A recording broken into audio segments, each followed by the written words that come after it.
Good day, everyone. This is the Sunday school lesson for Sunday, July 12, 2020. God bless you as you listen. Let us pray.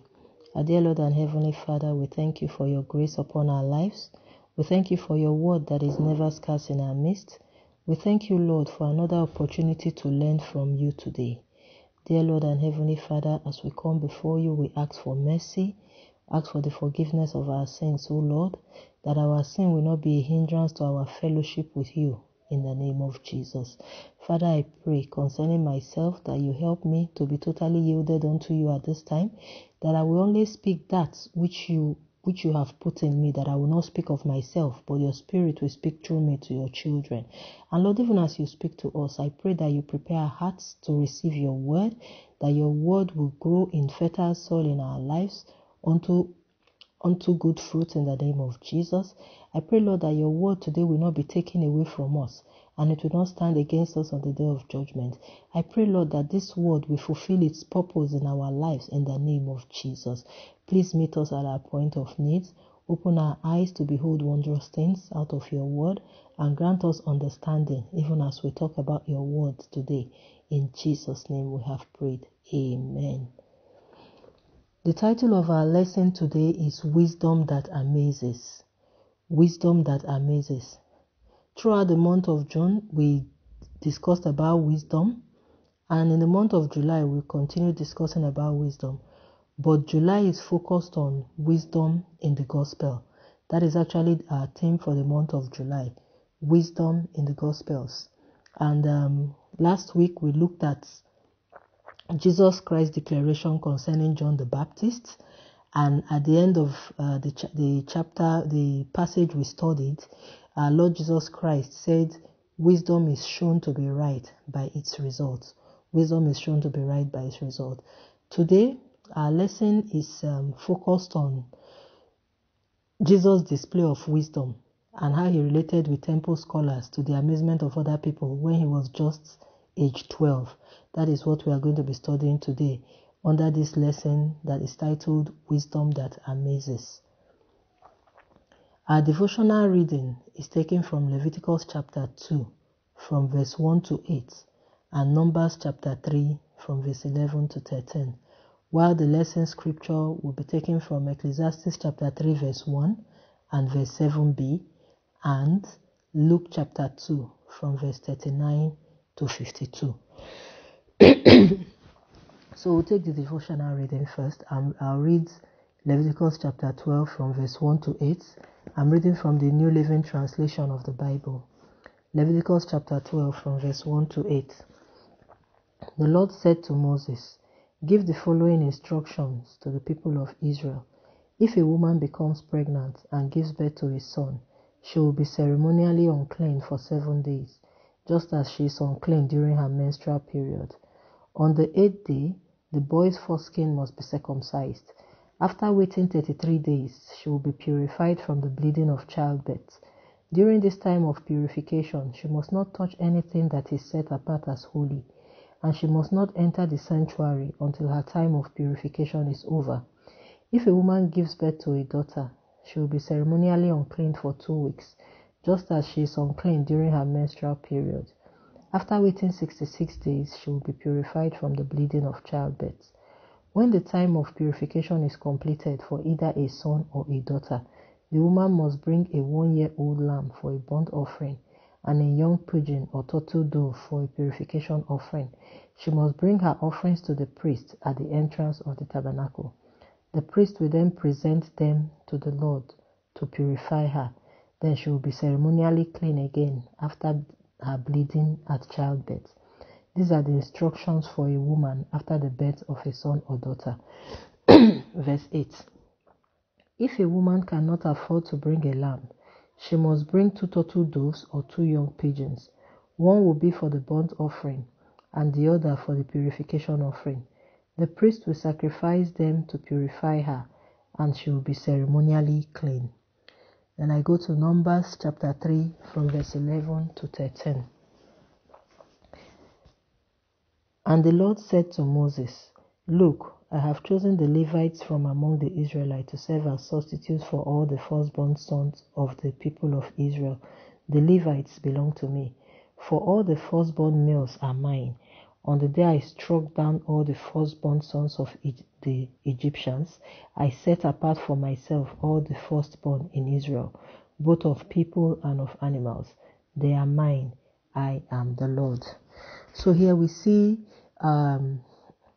the Mosaic law concerning purification after childbirth and concerning dedication of the firstborns to the Lord. We see that these are instructions that were given under the laws of Moses for the things a woman should do to be purified after giving birth to a child. That was what we read in Leviticus chapter 12. And then in Numbers, it specifically talked about the firstborn being for him, being for God, and that the Levites were now substituted for the firstborn. But there were certain things that had to be done, both to purify the mother after childbirth and to redeem the firstborn son, for God. And these are traditions that devout Jews used to do at that time, before the grace that came unto us through our Lord and Savior Jesus Christ. So when we go into our lesson today, we'll see a little bit more on this. I'll talk a bit more on this, but let's just move on straight to our lesson for the day. Our lesson for the day, the lesson scripture is taken from Ecclesiastes chapter 3 from verse 1 and 7b, and also Luke chapter 2 from verse 39 to 52. So I read Ecclesiastes chapter 3 from verse 1 and also verse 7b. Ecclesiastes chapter 3 verse 1. For everything there is a season, a time for every activity under heaven.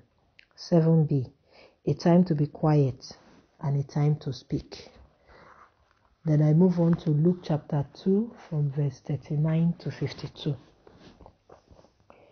When Jesus' parents had fulfilled all the requirements of the law of the Lord, they returned home to Nazareth in Galilee. There the child grew up healthy and strong. He was filled with wisdom, and God's favor was on him. Every year, Jesus' parents went to Jerusalem for the Passover festival. When Jesus was 12 years old, they attended the festival as usual. After the celebration was over, they started home to Nazareth, but Jesus stayed behind in Jerusalem. His parents didn't miss him at first because they assumed he was among other travelers. But when he didn't show up that evening, they started looking for him among their relatives and friends. Verse 45.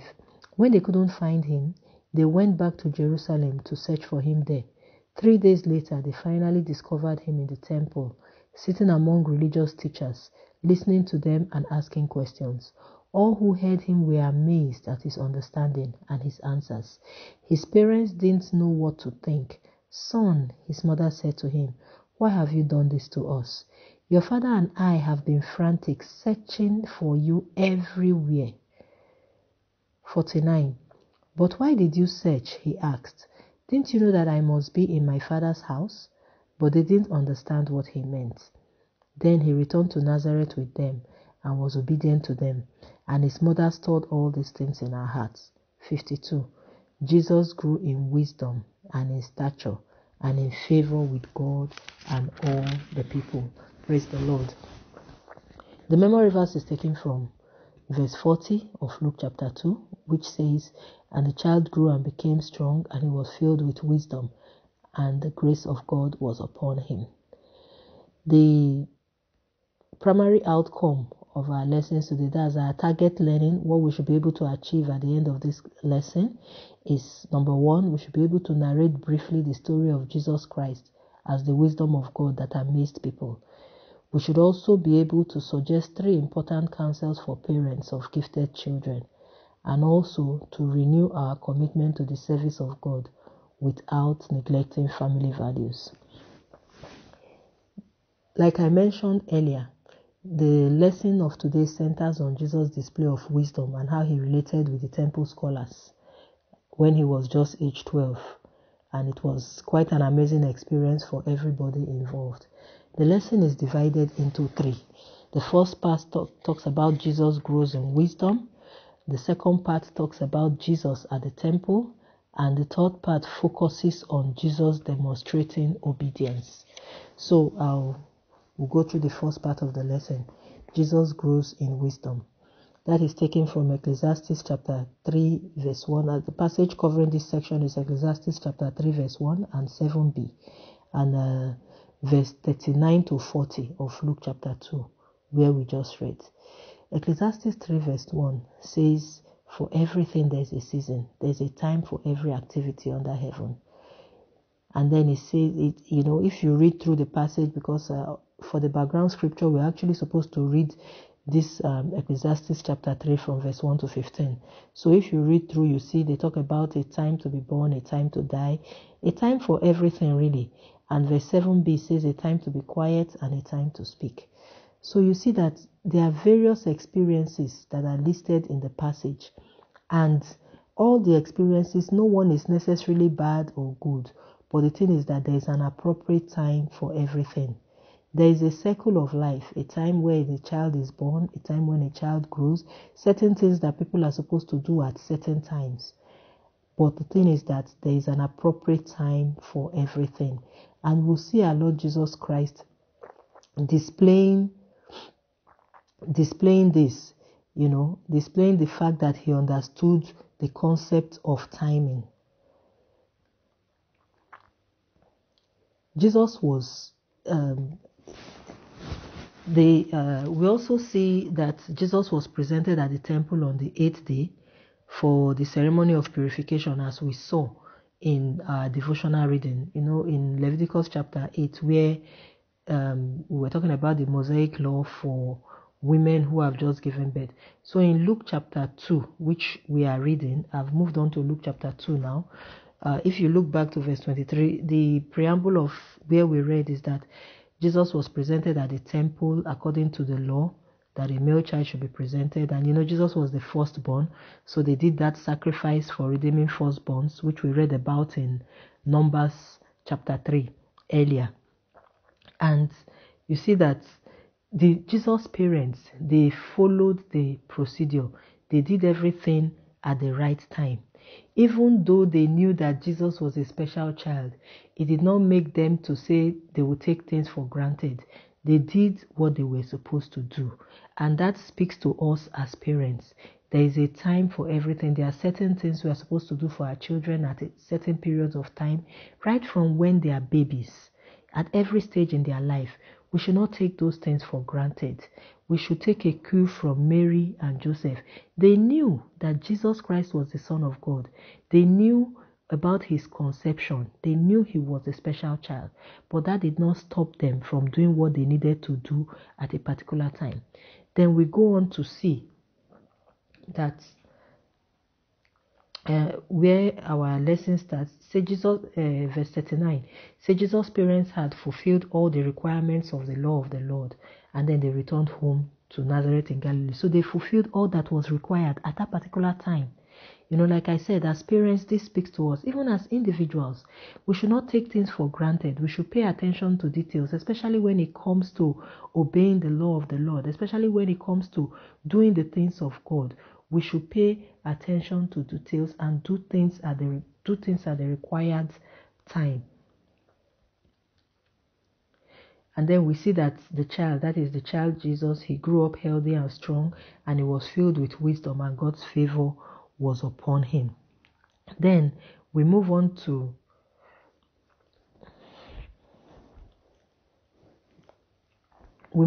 verse 40, which says, the child grew up healthy and strong, and he was filled with wisdom, and God's favor was upon him. As Christian parents, I would also like to mention that, it is also important that we bring up our children in the way of the Lord. We dedicate our children to God. Some of us take these things for granted, but it's good we take the child to the church and dedicate the child unto God. And that is a way of putting the child in the right path.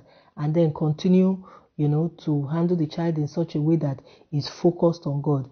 If we move on to verse 41, we will see what Jesus' parents did in these regards. We as parents should not undermine the importance of prayers and godly counsel spiritual guidance, and exemplary lifestyle for our children so that they can grow in the right direction. And when I even speak of parents here, I'm not just talking about those of us that are already parents. I'm talking about those who even aspire to be parents. So even if you are not married yet, but you know that you will get married one day and you will have children one day, you also have a responsibility towards your future children. What do? You can start to pray for them from now. That is what you can do to lead them in the right path. You can start to pray for them from now and pray that God will give you the grace when you actually become a parent physically to do what is expected of you and that you will not let God down. Then we move on to part B of our lesson, which talks about Jesus at the temple. Jesus at the temple, that's taken from verse 41 to 47 of our lesson. It says, every year, Jesus' parents went to Jerusalem for the Passover festival. When Jesus was 12 years old, they attended the festival as usual. After the celebration was over, they started home to Nazareth, but Jesus stayed behind in Jerusalem. His parents did miss him at first. Let me stop here. This is verse 43. There is something I want to pick up here again to talk in the line of parenting. If you look at verse 41, it says, every year, Jesus' parents went to Jerusalem for the Passover festival. And obviously, they went as a family. This also speaks to us as parents. We should engage in spiritual activity. There is a time for personal place with God, and that is very important.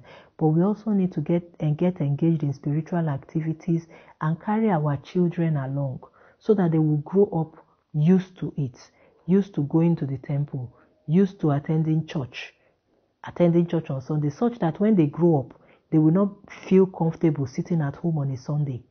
That is something that we can also pick from Jesus' parents here. So they used to go to Jerusalem every year for the Passover, which is something that was required of Jews too. They had to go to Jerusalem about 3 times a year for 3 different festivals. The festival of Passover, which is this one we are talking about today, and then there was also the festival of Pentecost, and there's a third one which I can't quite remember right now, but there were about 3 times they had to go to Jerusalem, and they used to go, in a large company because, just like it is today, traveling was not very safe. So the more, the safer. So they used to go in a large company and different families. Jesus Christ was already 12 years old at that time. A boy of 12 at that time was seen to be sort of like a mini man. So it wasn't one that the parents would just be looking over like that. They probably had smaller children because we know Jesus had siblings. Jesus had younger siblings. So I just want to let us know that it's not as if Jesus' parents were irresponsible for not knowing that Jesus was not there the whole day, because it was more like a traditional thing. Everybody goes together. Maybe the fathers, the men will be at the back, the women and children will be in front. At the age of 12, Jesus Christ wasn't quite a man and he wasn't quite a child, so he could have been in either company. So it took some time for them to realize that, Jesus was not in their company. In the evening, when they were supposed to come together as a family, that was when they realized. And we see how much they cared for him. They looked for him. They checked. I'll continue. Verse 45, he said they looked among their relatives, their friends. They couldn't find him. And then they now had to go back to Jerusalem looking for him. They searched for 3 days. And then finally, they found him in the temple. Finally, they found him in the temple. Let me ask you, my brother and sister, when you are missing, where will people find you? Where will people find you? Will you be found in the temple? That's just a question that dropped in my heart to ask at this point in time. Where will people expect to find you? So 3 days later, they found him in the temple, sitting down, listening to religious teachers and asking questions. And here we see that all who heard him were amazed at his understanding and how he answered question. So he displayed so much wisdom here, which was quite strange. This is a young boy of 12 years old who was not even living in Jerusalem, where the temple is and where they must have had so many scholars. He was living in Galilee. It's not as if his parents were Jewish scholars and they knew so much to teach him. He didn't have so much resources to learn, but he displayed so much wisdom that amazed even the teachers. He asked questions and he provided answers. That shows that Jesus Christ was wisdom personified. If at the age of 12, without available resources, he could amaze people that were likened to professors in his time, that shows us that Jesus Christ is wisdom personified. His display of wisdom was remarkable, and it also was an indication that he was raised by devoted Jewish parents, inasmuch as he was also the Son of God. You know, instead of being interested in eating and drinking and merrymaking, which a little boy could have been at that time, he was engrossed in teaching of the temple that he did not even, remember that his parents will be searching for him. What is it that takes your attention as a child of God, as a follower of Jesus, as a little Christ? This is our Lord Jesus Christ. At the age of 12, he was so engrossed in the word of God. For 3 days, he was in the temple discussing with people. You know, we read at some point, I think was it last week, when he said, my meat is to do the will of him that sent me.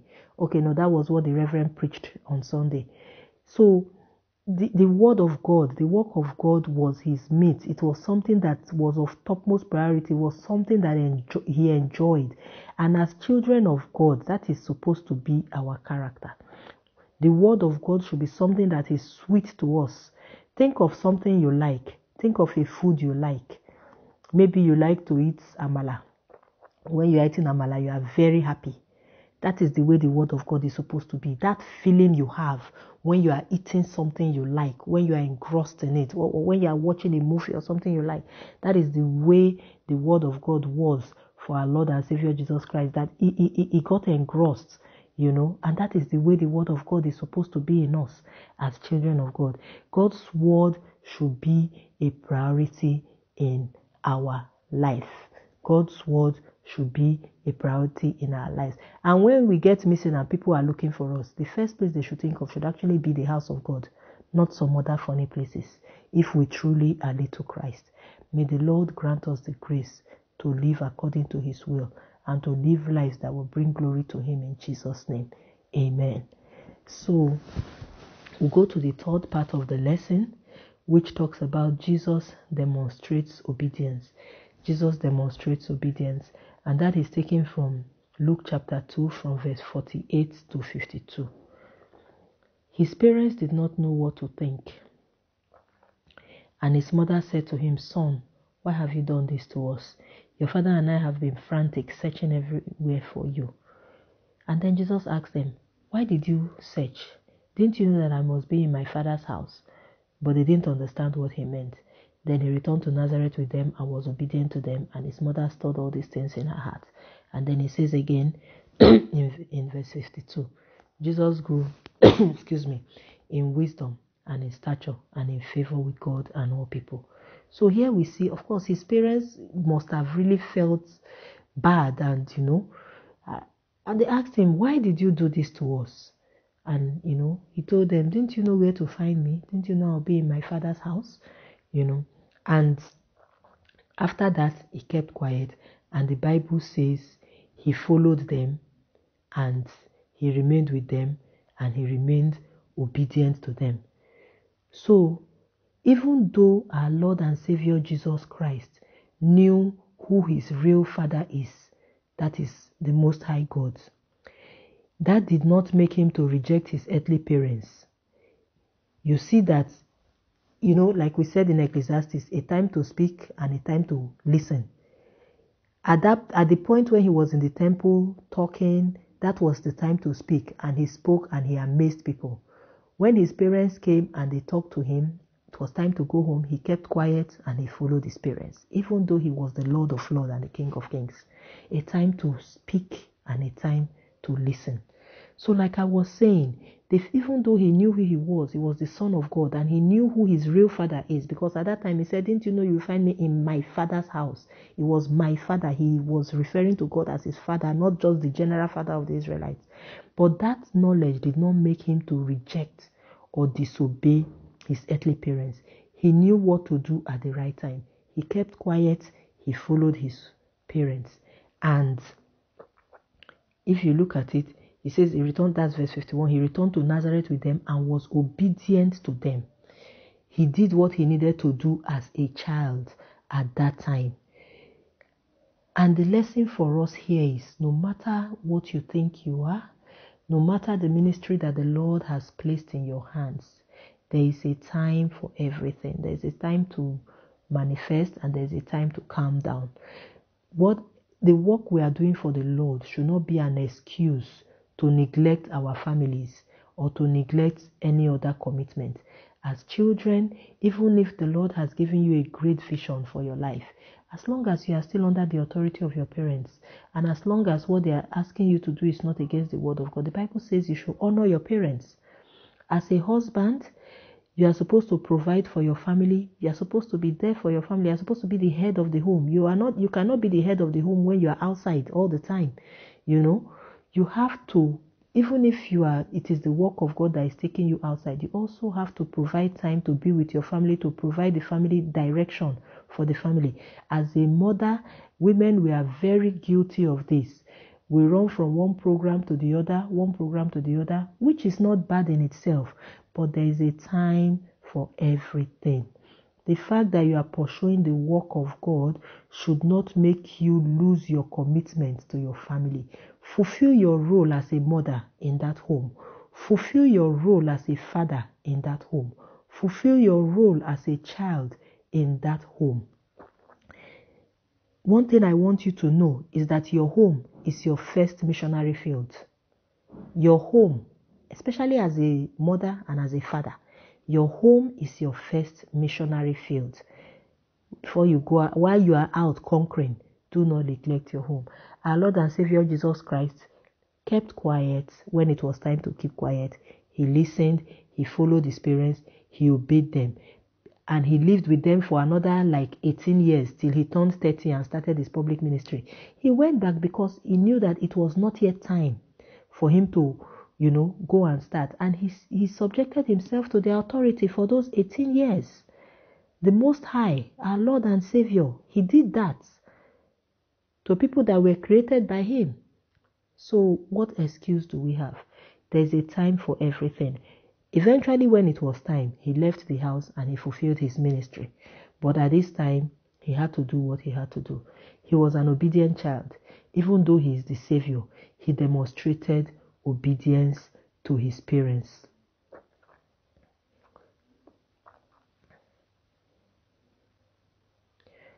I will just read a bit from here. Although Jesus is God, he was submissive to his parents. Unlike some children and youths in our days who are disobedient, probably because they are gifted. Yes, some people think that, they have so much gifts and they cannot begin to deal with mere mortals. Well, we see the example of our Lord Jesus Christ.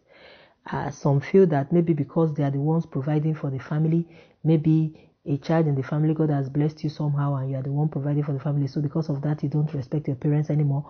Or a woman who for some reason, maybe you are the one providing for the family because of one reason or the other, and you think that that is an excuse for you to begin to lord it over your husband. It is not right. Whatever blessing you have, whatever gift you have, should not make you lose your place in your family. We should all endeavor as parents to train our children, like I said earlier, to be involved in church programs, to fellowship with others, and as a family, we should help each other to be able to fulfill our roles well. The Bible even said that we, as parents, we should not provoke our children to anger, even though our children too are supposed to obey us. So we should all help each other. And then at the end of the day, verse 52, it said, Jesus grew in wisdom and in stature and in favor with God and man. I call that a balanced life. He developed fully. He had a balanced life. He grew in wisdom. He grew in stature. He grew in favor with God and with the people. So every area was covered. And I will say it again. Building your spiritual life does not mean you should neglect other areas. Let God guide us. Let God guide us. Let us aim for excellence and balance in every aspect of our life, both physically, spiritually, mentally, academically, financially, developing ourselves in every way, that we'll find favor before God first of all, and before man, but not before man at the expense of God. before God, before man. Grow in wisdom, grow in stature. And how do you grow in wisdom? When you hold on to wisdom personified. And who is wisdom personified? That is our Lord and Savior, Jesus Christ. So, let's go back to our learning outcomes. And let's see. So we said we want to be able to briefly narrate the story of Jesus Christ as the wisdom of God that amazed people. That is what we've been talking about, and I hope you'll be able to do that. And then we talked about suggesting at least 3 important counsels for parents of gifted children. I said a bit about that, when I was talking, and we can discuss that more as our family in our family altars, or when we're having our Sunday school as a family. Then we talked about renewing our commitment to the service of God without neglecting family values. I know I spoke so much about that, and I pray that the Lord will help us to renew commitment to our families, because really the family is what makes up the society. The family is what makes up the church. As parents will go, our children are the next generation. What legacy are we leaving for the next generation? God will help us in Jesus' name. We should also take a look at the questions that come after the various sections and discuss it with our families. Under section 1, we have a question, the question that says, every stage in life of a child is significant. What roles do you think parents can play in order to guide their children in gaining divine wisdom? We spoke to that. You can discuss that at home. And it talks about, the second question says, discuss the role of Joseph and Mary in the life of their son Jesus Christ, and compare with the roles of some parents play today in the lives of their children. Yeah. So let's not say some parents play today. If you are a parent, say the role that I play today. So describe the role of Joseph and Mary in the life of their son, Lord Jesus Christ, and compare that with the role that you as a parent are playing today in the life of your children.